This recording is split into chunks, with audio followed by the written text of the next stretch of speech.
I took on the idea of growing my own oysters so I could control the quality. And then once I got into growing oysters, the passion expanded or merged with my passion for the river, which existed already. The oysters made that easier for us to contribute to improving the river and expanding on that passion, much more so than other fisheries.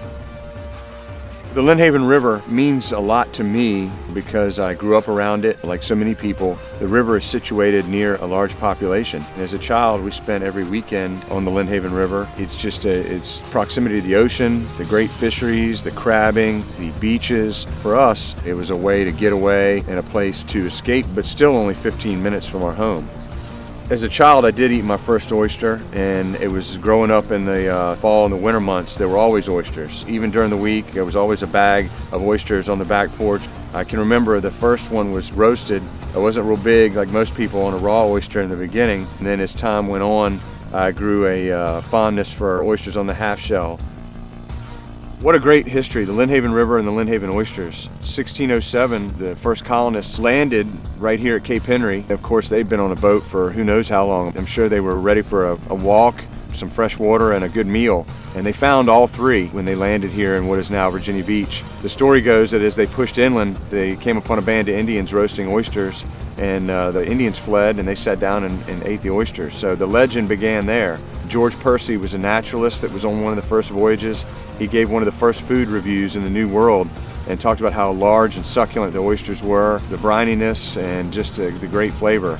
So you have a great salinity, you have an upfront saltiness, brininess, but then the oyster itself has its own flavor. So you get the best of both worlds. You're not dominated by salt, but there's enough salt that, especially with a good Chardonnay, some fruity rosés, that the salt blends with the oyster.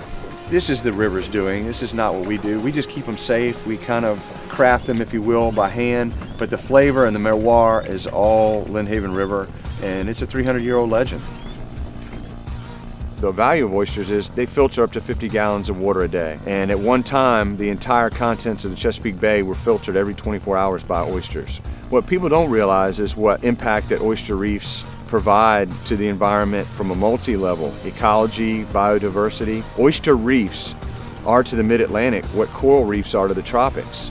Oyster reefs have more than just oysters. You have 8 or 10 different varieties of sea snails and sea worms, barnacles. All those things feed fish. The fish come to feed on the lower end of that food chain, so you've got drum, you've got speckled trout.